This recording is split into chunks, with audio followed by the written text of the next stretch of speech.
course, for Serious Minds Institute, Serious Minds RNTV, Serious Minds, period. All right, along with my man from Lion Imagery, Mr. Solo.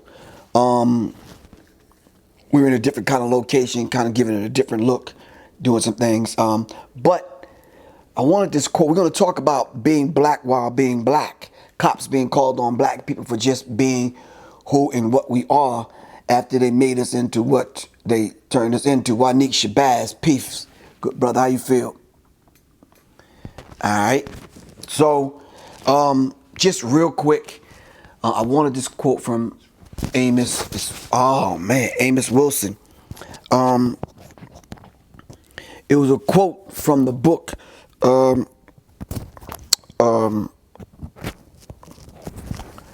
Black on Black Crime in service to white domination. And in that book, Amos Wilson talks about and gives a thorough understanding of the reasons why we do what we do. After Dr. Frances Cress Welsing lays it out in her book, The ISIS Papers, all right? And she gives us a very deeper understanding on a subconscious level on why we do what they do. But more so than that, all right? Peace, Crystal, what's good? I ain't seen. But deeper than that, golfing too slowly. Black women playing golf. But they were moving too slow, so I guess they had to be up to something. Doesn't matter whether the putters ahead or the head of you are moving at a similar pace. You can only move, if you've been on a golf course, I'm sure most of y'all have, you can only move as fast as the people ahead of you are moving. If it's a public golf course, right? These black women were moving too slow. Move into your own apartment. This gentleman used to work for the Obama administration, and this guy was a former White House staffer. He was moving into an apartment in New York, in Harlem. But because they saw him bringing things in and out, they thought he was breaking into the place, so they called the police. Argument ensued, cameras were lit, cell phones were on, record mode, voila. Come to find out he's a White House staffer, and he was renting an apartment. Move out of the Airbnb. Did you know you're required to reciprocate when your neighbors wave at you if you're renting an Airbnb? If that's not the black way, that's not part of our culture, then we're just not going to do that. All right? Now, unlike some happy-go-lucky ass Negro that might rent an Airbnb and he's waving at every damn body. You understand what I'm saying? That may not be the way that you are. Me, unfortunately or fortunately, you know, if you wave, I'm waving back. If you speak, I'm speaking back to you. You understand what I'm saying? Once you start playing goddamn Ironside or what's the other detective show? Columbo. Unless you start playing Inspector Gadget, you're not asking me a whole bunch of damn questions. Beyond how you doing, whatever. You guys are new in the neighborhood? Nope, we're just renting an Airbnb, whatever. So, yep, just nice to meet you. Have a pleasant day. And I'm going on about my business. Work out at your own gym. Black folks apparently have to scan their ID twice to prove to white people that we belong to a certain gym. Yeah, I'm gonna have to let y'all take a deep breath on that one, man. LA Fitness, what's the issue? I'm trying to understand. I'm trying to understand that. Work out at a different location or work out at your own gym is the next one. Okay, what the heck is this LA Fitness thing about? Where you have to prove to the people that's working out that you can actually afford to go to a LA Fitness or one of these other places. Hell, the last billboard I saw driving home was you could work out for $10. $1 and $10 a month. So it's like, come on. What's the real reason though? Ask for Waffle House corporate number. The young lady was dissatisfied with the service. She wanted the corporate number so she can talk to someone above the manager. So they called the police on her while she was asking for the corporate number. Argument ensues. Police are called. They throw the woman down, damn near strip search her, because they're showing everything online. Police said they arrested an upset customer because she cursed, which is, of course, illegal. Have you ever seen white people lose it in public? I've seen white people lose it in public and curse at police officers. No arrests, no billy clubs, no ass baton, no mace, no pepper spray, no handcuffs, no jail time, none of that. Buy Mentos at a gas station. Yep, you guessed it. You just never know when a clueless off-duty cop will be standing in line behind you as you're purchasing Mentos. Argument ensues. Who are you? Give me your ID. Why do I have to show you my ID? You have to show me your ID because I'm asking you for your ID. Well, who are you to be asking for my ID? I just so happen to be a cop. What did I do? I didn't break the law. Yes, you did. Blah, blah, blah, blah, blah. Here we go. Now, keep in mind the definition that Dr. Francis Cress Welsing gave us in the ISIS papers. Keep in mind the definition of what Neely Fuller gave to us when he talked about if you do not understand racism, white supremacy, and how it works, everything else will only confuse you. Listening to music too loud on your front porch. I'm sure y'all seen that one. He's listening to his music on his front porch. Neighbors called the police.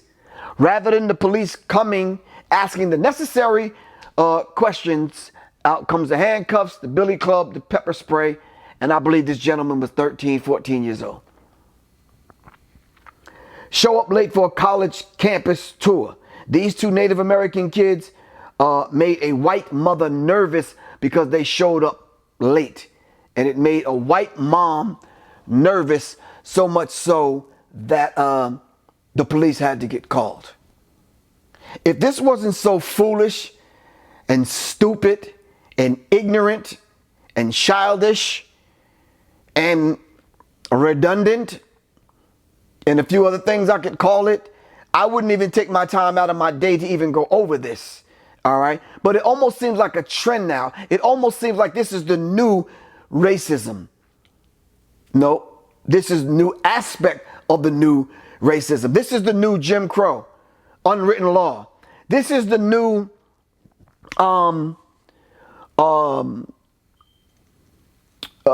black water fountain, white water fountain, colored water fountain. This is the new drive-through where you got to go get your food in the back of the restaurant because we don't serve niggas or Negroes or colored people in the front of the restaurant. This is the new, you can't sit at the lunch counter, go sit somewhere else. All right. This is the new, you can't have the seat on the front of the bus. You should instinctively know because you're black to move to the back of the bus. All right. Skin color is not a reasonable suspicion.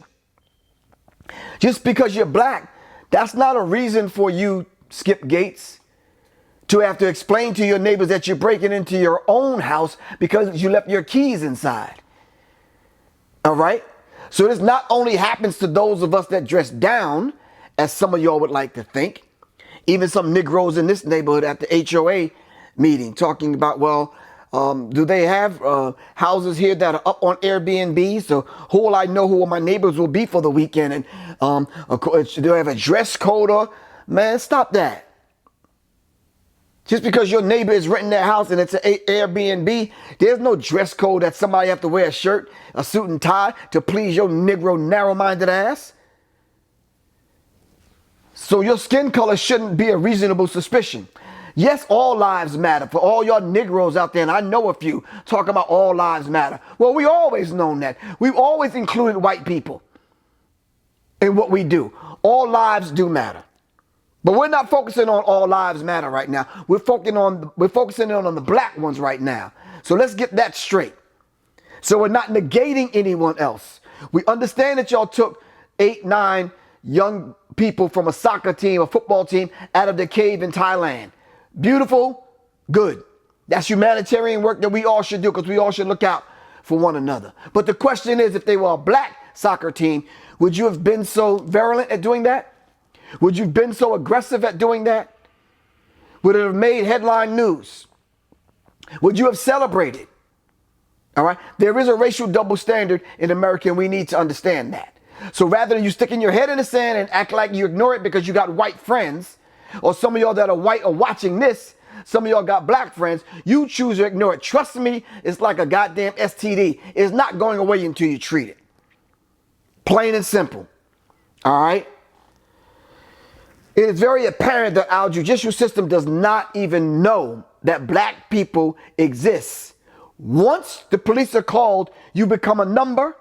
You become a situation that they have to deal with. You become, I have a code 9 or a code 10. All right. You fall into a situation and they follow a series to protect their ass, a series of pre-prescribed behaviors that they have to follow before they end up shooting you. I say avoid the killing fields. All right. It says, plus, if you can't see where we're exclaiming hashtag Black Lives Matter, you're part of the problem and you're not absolutely lending yourself to being part of the solution. So from this point forward, if you have to turn away because of the raspiness of my voice, or because you don't like my glasses, or because my black skin, or the intonation of my voice, or whatever is turning you off right now, or even the subject matter, and you feel you want to click off, by all means, be my guest. But trust me, this is a situation that you're going to have to deal with more sooner than later. All right? I wish I could pull the book down where it talks about the browning of America. Ronald Reagan wrote a book called Where is the Rest of Me? If I could remember his name, he wrote a book and he started talking about how America's getting browner and browner and darker and darker and darker. We're going to have to come to terms with that, because there are more people walking around looking like Barack Obama than the law allow. The little boy that they called the police on during delivering papers, light-skinned, curly-haired little guy. All right. Let me skip over a few of these things. 6 racial disparities in New York City Police Department when it comes to stop and frisk.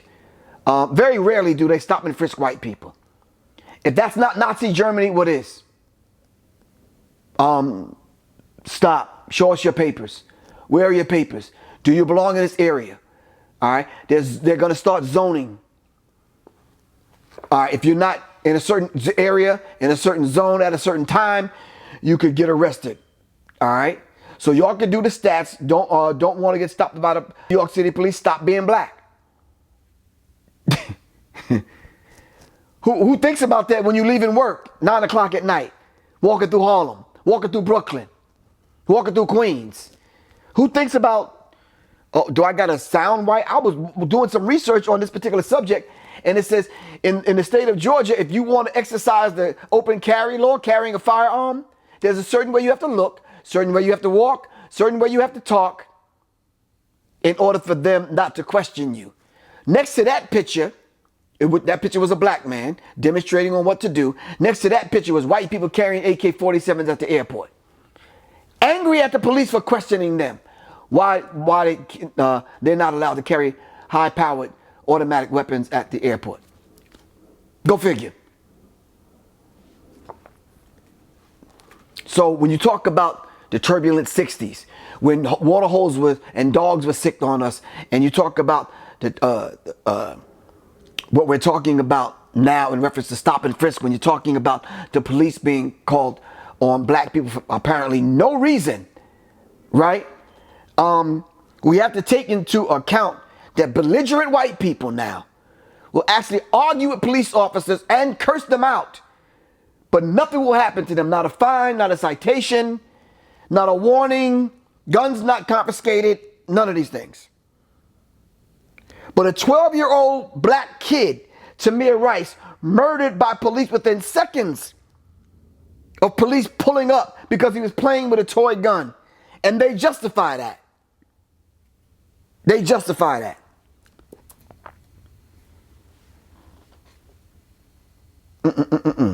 cops racially profiling, which they say they don't do. Cops always, that's part of their job. All right. They call it, and I've been through the police academy. It's a field investigation. Busted tail light, 4 black guys in the car. Let me pull them over and let me use the tail light as a ruse to pull them over so I could do a visual field investigation, look for some other things, roll down the window. If I smell the foul odor, where you guys headed? What have you guys been doing? Anybody been smoking? Anybody got drugs on them? Whatever. These kind of scenarios play themselves out. What's up, cuz? Mr. Carl T. Simpson. All right, it's part of their DNA. No, you're absolutely correct, Tom, for real. So we have to understand this particular dynamic, but we have to start preparing that generation behind us and the ones behind them to get them into the mindset that they're stuck and caught behind enemy lines when this happens.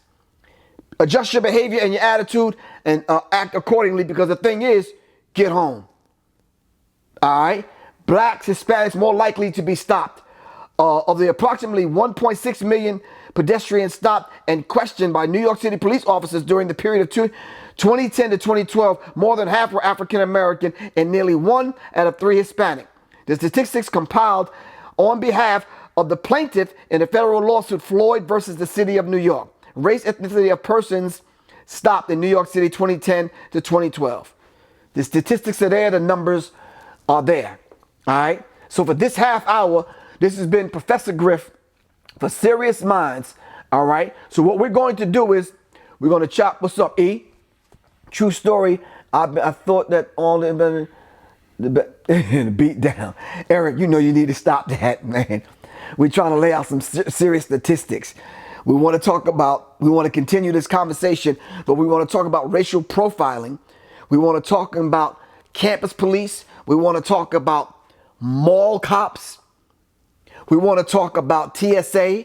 Now this is no take and no throwing rocks at law enforcement. Hell, me and my cousin that's on here now went into law enforcement. All right. As long as they can falsely articulate why they stopped the individuals. You're absolutely correct. Long as they can articulate it in their report and justify it. Yeah. The escalation of force we need to talk about, though, Tom.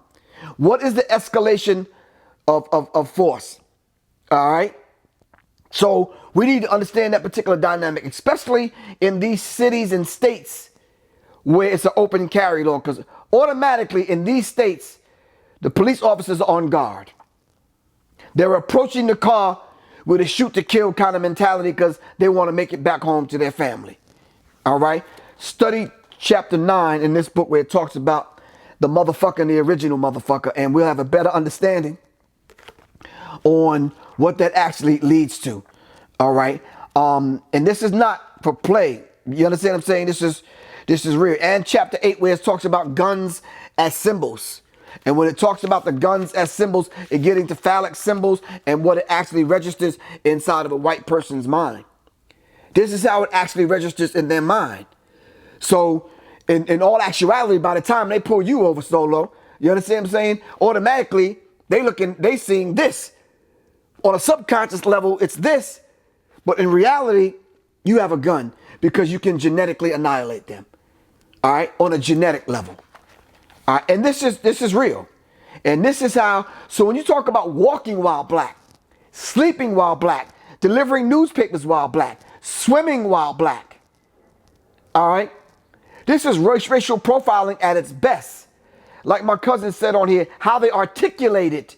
Though, once the police officer showed up, you see the woman wearing, this is my last point, you see the woman wearing the Puerto Rican shirt, right? She's wearing a Puerto Rico shirt. The Puerto Rican flag look almost like the flag for Texas. But the white gentleman harassing the woman, A, ignorant of the history, A, ignorant of the fact that Puerto Rico is part of America. He's talking about, well, go back to your own country. Well, she's explaining to him, leave me alone, stay away from me. Puerto Rico is part of America. Police officer is in view of the camera, but he's not doing anything.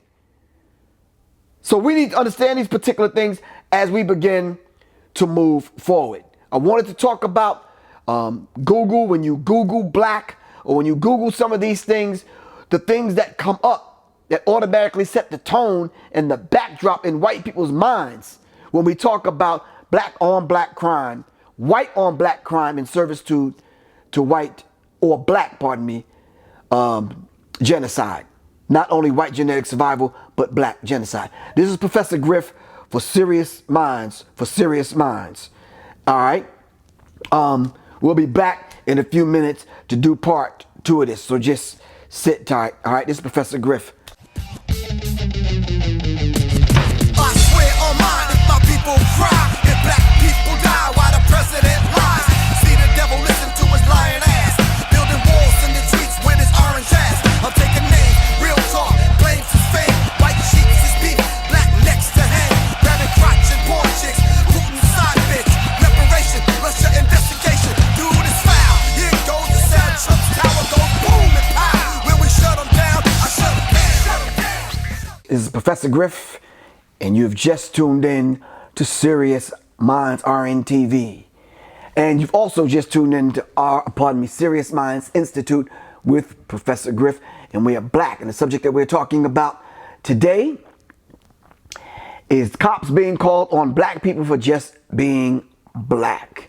If this has happened to you, give me a call at 678-557-2919 or just text me. All right. So let's make that happen. But I wanted to dive into this in the second part of this black on black violence. The psychodynamics of black self-annihilation in service of white domination. All right. Dr. Amos N. Wilson. All right. I think the beautiful thing about this setup is the fact that I have access to the books. And once this particular show is produced, you'll actually see all this information. And shout out to everybody that have a YouTube channel that's getting this information out to our people. Whether it's low budget, you doing it from your phone, or whether it's produced, or whether you're in a studio, however you're doing it, this is guerrilla warfare, man. You understand? We have to do it the best way we know how to do it. Now, I was talking about, in my last segment, I was talking about Google. When you Google, you could Google, why do black? And you could see all of the things that come up. You could just put in the definition of black in a search engine, and you look at all the negative things that come up. See, these are the things that lay at the base and set as a mindset for white people that are the ones that are ultimately calling the police, because that mindset, this has been put into them on what to think and how to think about black people. And you're right, Baba. Sister Soldier said we are at war. And we need to understand that particular dynamic.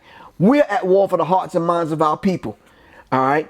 And we got to come after you and come and get you by any, all, and every means necessary.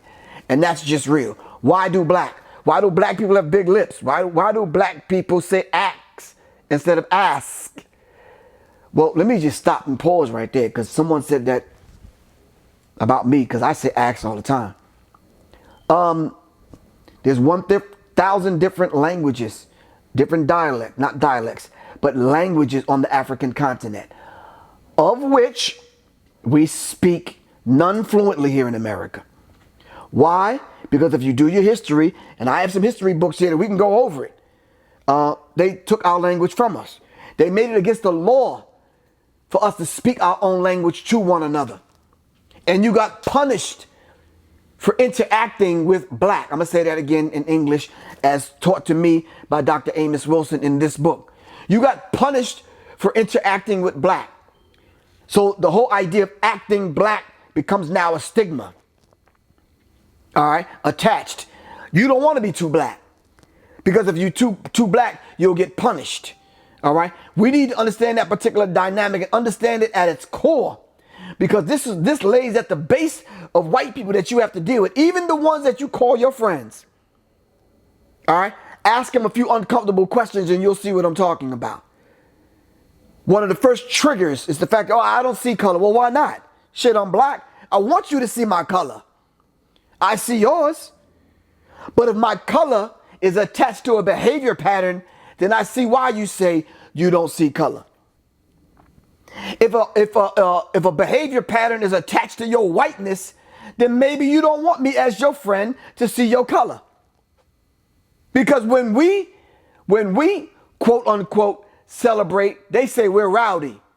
When they celebrate, they're fucking destructive as hell. Am I right or wrong? But they're just having a good time. Kids will be kids. That's their attitude. Slap them on the wrists, whatever, go home, disperse, whatever. We need to understand that particular dynamic from a intellectual standpoint. Because now with social media, and I get a chance to talk to millions of people out there, and taking and calling people on their bullshit and taking people to task on their conscious behavior, diving into their subconscious misnomers on what they think and feel and understand about black people, calling them out from a doctor's perspective. All right? So we can dive into the mindset of these people. All right? We need to understand that. They haven't stopped yet, my brother. Devils. There's a book that I should have pulled down. It's called 100 Years of Lynching by Rich Ginsburg. And there's another book that's down here. I wish I could put, in a minute, I'll be able to put my hands on them. Oh, man. What is the book? It'll come to me in a minute. I talk about the book all the daggone time. And this is going to bother me through this whole talk. But let me move forward. Why do black people have nappy hair? Why do black people like fried chicken? Why do black people look like monkeys? Why do black people like eating watermelon? This is Google. This is Google. You understand what I'm saying? So understand the mindset now that produced some of these people that called the police on black people sleeping in a dorm common area, on black people delivering newspapers, on black people swimming. All right? Racial profiling starts early because of what Dr. Frances Cress Welsing laid out in her book. They don't know the difference between a 4-year-old and a 44-year-old when it comes to genetic annihilation. All right? White people being racist, contaminated water in Flint.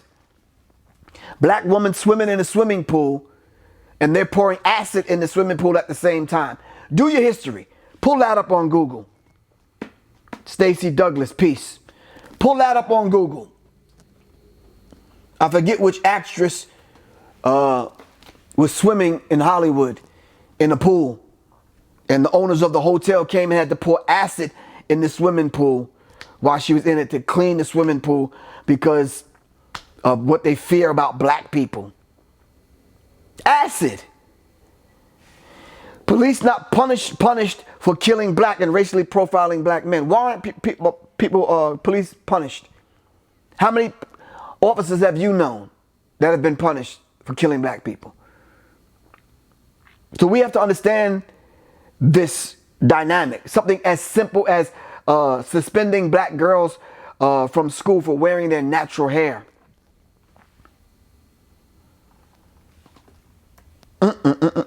Insanity.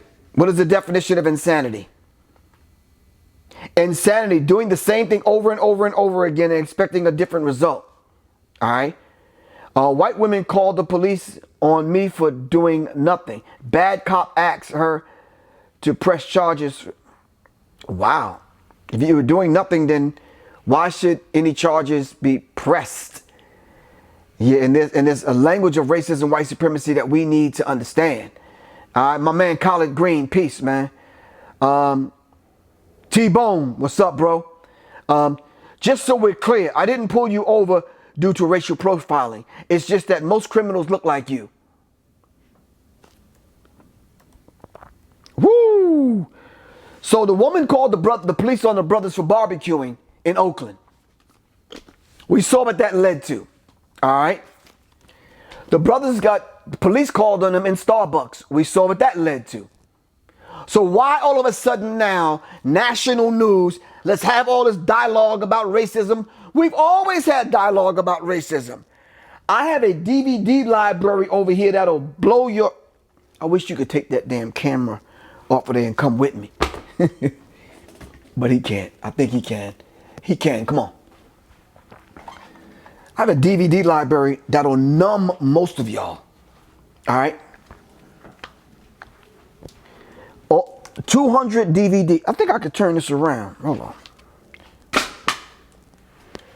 200 DVDs could fit in each one of these. There's 1, 2, 3, 4, 5, 6, 7, 8, 9, 10, 11, 12. There's 13 right here. And there's about another 5 or 6 over here. This is a DVD library. You understand what I'm saying? Come on.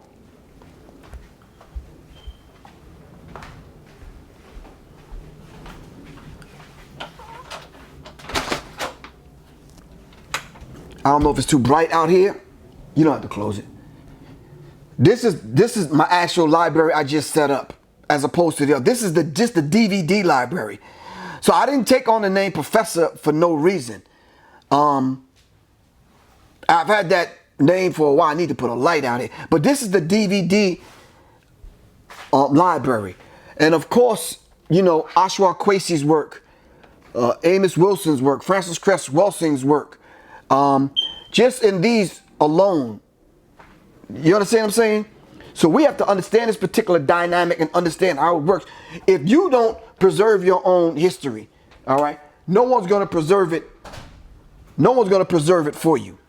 All right. And that's just real. So we need to understand. So I'm not just talking just to be talking. All right. I want to be able, and y'all know me, I don't debate. It's nothing to debate. We understand and we know what it is. We've been talking about race for a long time. All right. So we went through the turbulent 60s to talk about race. There was no reason why we still got to have a conversation about race in the way that we're having it with the children of these people that are the ones that constructed this racial or racist or race construct. All right. We can't respond. The brothers got arrested at Starbucks. We can't respond with memes that say coffee is black. That's immature. That's not going to dive into the problem and to come up with a solution. That's childish. All right. So let's understand this particular dynamic. All right. So you right, Michelle Muhammad, read in the name of thy Lord. And we need to understand that. Study. Get it. But in all you're getting, you got to get some kind of understanding, though. All right, it's just not going to come to you. All right, napping while black. The sister napping in a common area at Yale. If this not enough, here's the 21 previous. So we have to understand something. This has been going on for a long time. Guess what?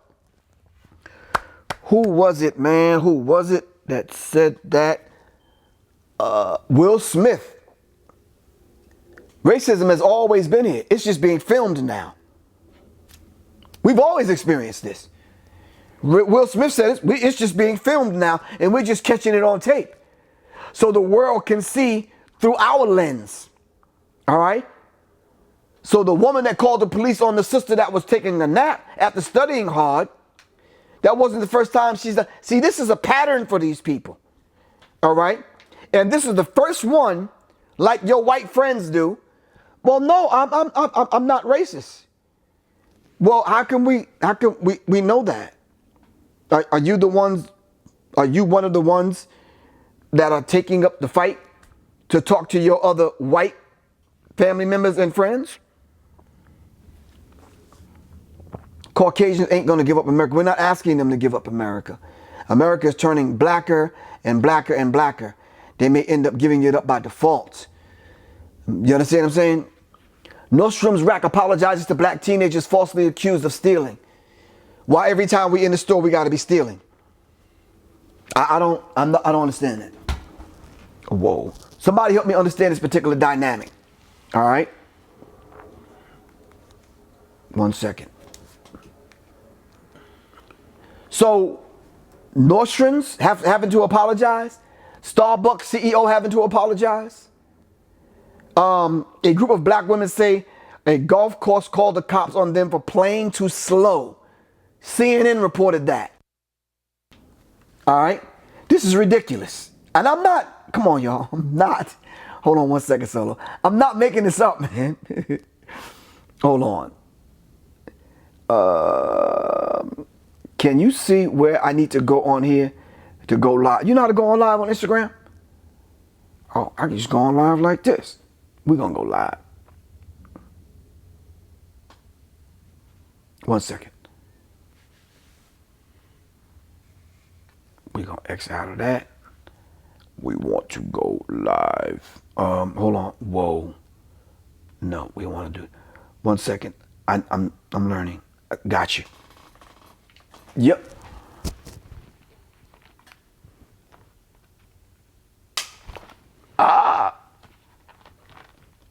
Thank you. All right. All right, so let's understand this particular dynamic. Women, black women, we're talking about cops being called on black women now and black people for absolutely just being black. All right, so these women were playing golf. Following the normal thing, the way the golf course flows, and some people are behind you, some people in front of you, you're playing golf, but they called the police on them. All right, Grandview Golf Course in York County, Pennsylvania. Pennsylvania's notorious, bro, for a whole bunch of things. And we're not just talking about Philly. All right, this is Professor Griff.Sirius Mindz. If you just tuning in, we're talking about cops being called on black people for actually just being black. All right, and that's a real dynamic. Black former White House staffer was moving into a new apartment in Harlem. We talked about that, and the police were called on him. Hold on. A woman says she saw burglars. They were just black Airbnb guests. We talked about that. The cops were called on black people for checking out of an Airbnb. They checked out, packed their stuff, locked the door, called the owner. We checked out. We're done. Thank you very much. Whatever. Put the keys where they needed to be. Got in their car, pulled off. They said police were called after a woman didn't recognize a group of Airbnb guests. They said over 5 police cars pulled them over. 5. 5 police cars pulled them over. They were, in fact, 4 creative professionals in the town for a particular event. Now, the 3 black people in the group suing the Rialto Police Department say they were unfairly treated during the April 30th encounter. Got surrounded by the police for being black in a white neighborhood. All right. This is the new aspect of racism that what they want. Listen, this is not geared and aimed at the people my age. It's for us, but it's not for us. They're gearing it at my children, this particular behavior. All right. We need to understand this particular dynamic. All right. I need y'all to go to www.youtube.com/Serious Mindz, and I need you to subscribe. All right. If you want to place an ad on my show, Serious Mindz, or on Serious Mindz on World Star, all right, I need you to give me a call at 678-557-2919, or just go to seriousmindsinfo@gmail.com, or just hit me up on Facebook or right here on IG. All right. Peace, Queen. How you feel? All right. Sabir Bay, peace. What's good with you, bro? All right. So we're talking about the cops being called on black people for just being black. All right. There are too many stories. All right. Too many stories. Hold on. LA Fitness fires 3 workers after black men get kicked out of the New Jersey gym. Yo, people, man. Why is this black? Did I do something wrong? Yeah. Check that for me. Let me finish this. Regrettably, Charlotte man says he was racially profiled at the gym. All right. So it says Ralston basically said was accused of stealing credit cards and breaking into lockers when in fact it was another man who was doing it all along. But automatically when black people Automatically now, when black people come into a certain particular environment, there's a set of thinking that white people automatically have about black people that always makes you. They say you're good. Okay, that always makes you the criminal. They say you're good. All right. So let's understand this. Let's understand this and how we should respond and react. There was one situation that I was so proud of the sister. She was calm, no cursing. She talked directly to the person that was accusing her of whatever, and basically was asking the police officer, is he going to do something about it? Some black people just laugh. All right, because it's literally crazy. The woman that the police officer tackled at the Waffle House, that was just ridiculous.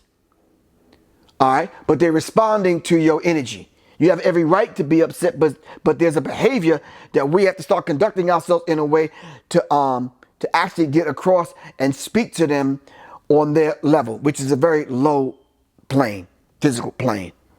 All right. Furious. Neighbors called the police because this teenage boy had loud music. All right. He never touched or threatened any officer. All right. The officers basically was fired from the Shreveport Police Department last year after he was arrested for felony domestic violence. But he got his job back. You should see what he did to this young boy. It was ridiculous. This is Shreveport. Now, this is all over the country this is happening. Whether it's a Waffle House, a Starbucks, Yale, Shreveport Police, or LA Fitness, or whatever it is. This is going on with black people. All right? So let's understand this particular dynamic. All right? White father 40 who was accused of racially profiling after demanding a black woman show him her ID to use their community pool is fired from his job after video of the spat goes viral. Why do white people who are racist get beside themselves after this kind of videos and stuff go viral? Stop being racist then. What is wrong with that? You shouldn't care. I shouldn't care about this going viral if I'm not doing anything wrong. Right? Aisha Jackson, you right. Shit ain't new. All right? Adam Bloom was named on Friday as the man in the now viral video. We should get all of their names and post them. All right? We should get all of these people's names that post them. What is wrong, and I'm going to talk about this in my series, America Entertained by Black Pain. All right? The Fraternal Order of Police Brutality. Why don't we have a list of all of the police officers that have killed black people? We have a list of all of the black people that was killed. Why don't we have a list of all of the officers? I'm just asking the question. Just asking. Taking a nap after studying for a test at Yale in the common area. And I've been to many universities and colleges in my lifetime. I see people sleep all the time. All right? That's no reason to get the cops called on you.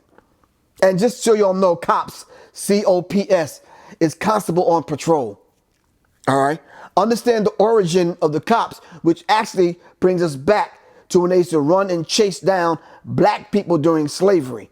All right? As KRS-One calls, the overseer now becomes the officer. All right? So let's understand the origin and the root to why these people got together to call themselves constables in the first place. All right? Do we not, though, pay their salaries? You don't. The average person listening to this pay the salary of the police officers. All right? So let's understand that particular dynamic. And I think this is a conversation. How much time do I have? Come on, at least give me 5 more minutes. We have to understand this particular dynamic. And this is a conversation that's not going to go away. So, Aisha, I'm glad you said that. Solutions. We have to understand something. The way they view us is not the way we view ourselves. All right? Take the high road, as Michelle Obama said. When we're confronted by these people, talk to them in the language that they understand. Be very nice, calm, and polite. All right? But we have to teach these kind of things to that generation coming up behind us. I'm not going to do anything foolish as to Peace, Tamika, Miss Carter, how you feel? To say something foolish like you need to have a certain dress code when you go certain places in order for white people to respect you. Go back to that book, Without Sanctuary, and you can see how the brothers and sisters were dressed and they were still lynched. So that's not going to cut it. That's not going to cut it. I think some of the solutions has to be dealt with in very unique kind of situations. The woman sleeping, how could you possibly have a solution for that? She's a student sleeping in a common area at Yale. What are you going to say to that? Woman, there's a swimming pool here. All you have to do is have a key card and a wristband, and you can go swimming in the pool. It's a public pool for the people in this community. So I'm not understanding this whole idea that we have to have a separate set of rules for us to exist in America. Khalid Muhammad taught us that there's two sets of laws. There's the written law and the unwritten law. And it's the unwritten law that they go by. All right? And we have to understand that particular dynamic. All right? So let's be very real about this. We're living in a police state. Stop calling my phone, man, and start talking about, well, where I live in Florida, the police do, well, they're doing the same goddamn thing in St. Louis, and they're doing the same thing in LA. They're doing the same thing in Minnesota. They're doing the same thing in Atlanta. It's really nothing unique and special about where you live. Police are killing black people all over the damn country. White people are calling the cops on black grandmothers, black women, black children, black men, for us just being ourselves. All right? If you would like to place an ad on this particular show, call me, 678-557-2919, or just email me or text me at 678-557-2919. Email me at seriousmindsinfo@gmail.com.